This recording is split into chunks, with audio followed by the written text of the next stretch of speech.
Sit and open packages with me while I talk a little bit about my autoimmune disease.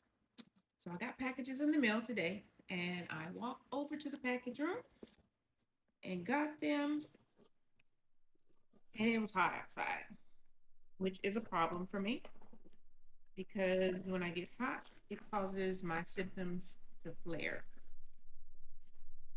and that affects my walk, my balance, um, makes everything super bright with my vision.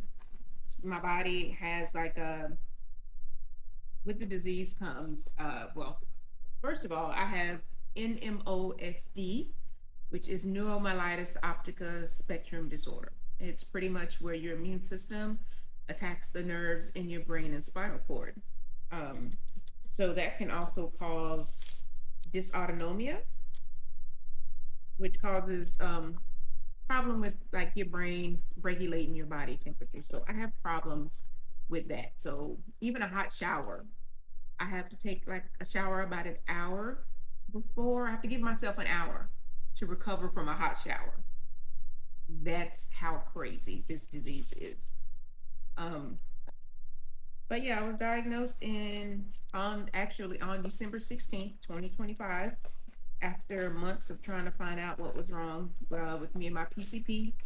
It started out with like leg weakness and tiredness. I mean, so weak to the point to where like when I got off work, it felt like I was walking through knee deep mud. Um, I would have to actually take the elevator in the parking garage. I couldn't take the stairs. I would have to, at one point, I would have to like rest. Oh, look, I've been waiting on this. I'd have to rest between patient rooms. It was crazy. And I had a limp at one point. So the doctor thought it was like musculoskeletal. So we went down that road first, and it wasn't that. So I eventually ended up seeing an optometrist because my vision was like a little crazy, and because of my eye exam and how like color was kind of washed out, they give you this little book with dots in these different colors, and you're supposed to be able to tell them what number the dots make in the book on the colors. My right eye failed horribly, horribly failed. I did that thing with my left eye, and I was like, "Oh my god, really?" But yeah, so that prompted and my walk by that time was like a little off balance. So that prompted the optometrist to order a brain MRI of my brain and my orbits. And that's where they saw like a lesion on my right optic nerve at one point. But after I saw her, I saw a neurologist. The first neurologist was horrible, horrible. I'm a nurse, and I have never been so gaslit by a physician in my life. In my life. By the time I saw the neurologist, I was set to get the brain MRI like later on in the week. And he told me he'd look at it, look at the results. If I just shoot him a message on the portal when they were back, and I was like, whatever, because I fired him immediately, immediately. But he pretty much did his little neuro exam, and he told me it was probably stress and anxiety, and that I probably lost 84 pounds over like the course of a year. Told me I probably lost weight too fast. Told me because I was concerned about MS with all of my symptoms, the fatigue, the off balance walk, the numbness, tingling, the vision issues, um, all that stuff. I mean, I put it in Chat GPT, and Chat GPT told me it was MS, so I was concerned. And he was like, "You don't present like you have MS. You're not a middle-aged white woman from the Midwest." What that got to do with anything? You know what I'm saying?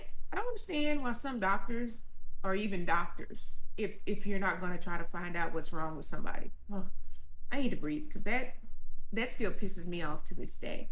As soon as I walked out of that doctor's office and got to my vehicle, I completely searched up a new neurologist. And thank God I have Kelsey Care, and I can go anywhere in Houston to any Kelsey Care. So when I was trying to be seen, I would sorry, so we open packages. I would always pick anyone that was it didn't matter where they were located. Whoever had the soonest appointment available. I was out on FMLA, and I had a certain amount of time before, my job was no longer safe and secure. Oh, desperado. Okay. Oh, I've been waiting on this. Mail shop, so she has to sit for a few days.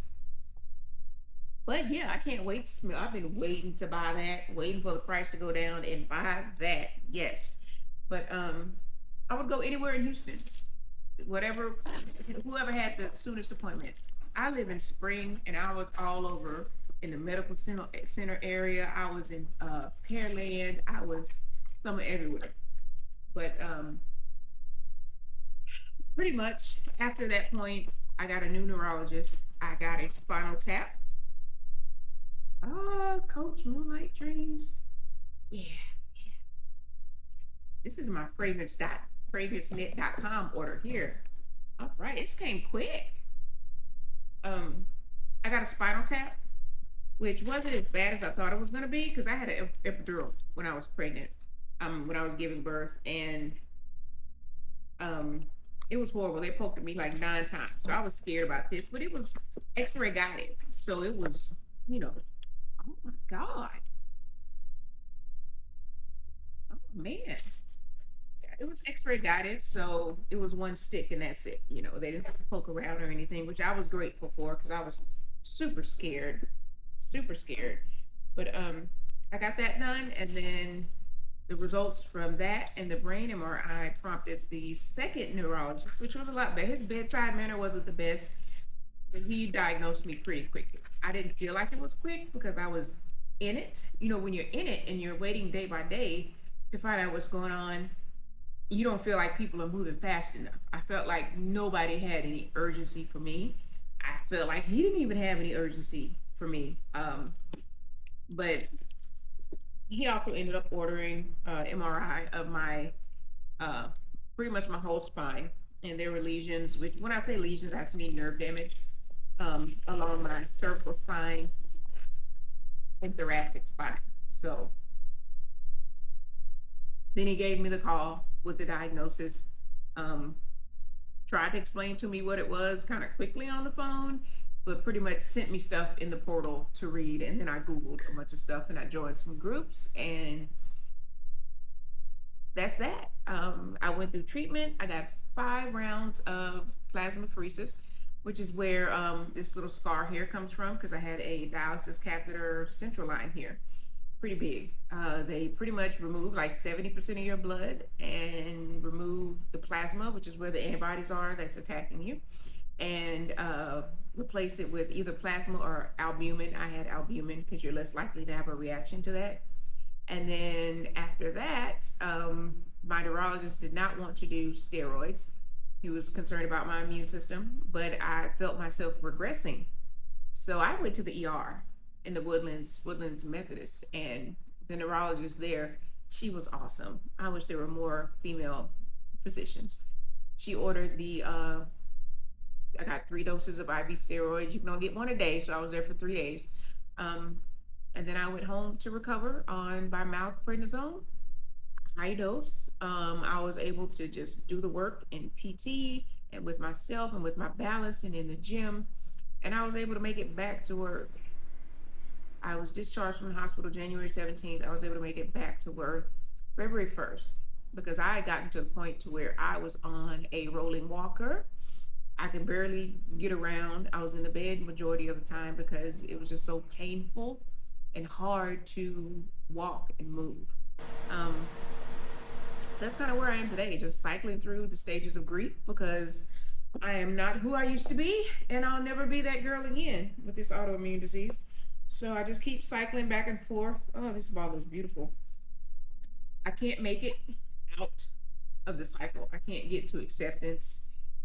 That's why I say I need to go sit on that lady couch because I can't I can't do it on my own. I'm gonna need to talk to somebody. And these fragrances, they help me. Thanks for listening.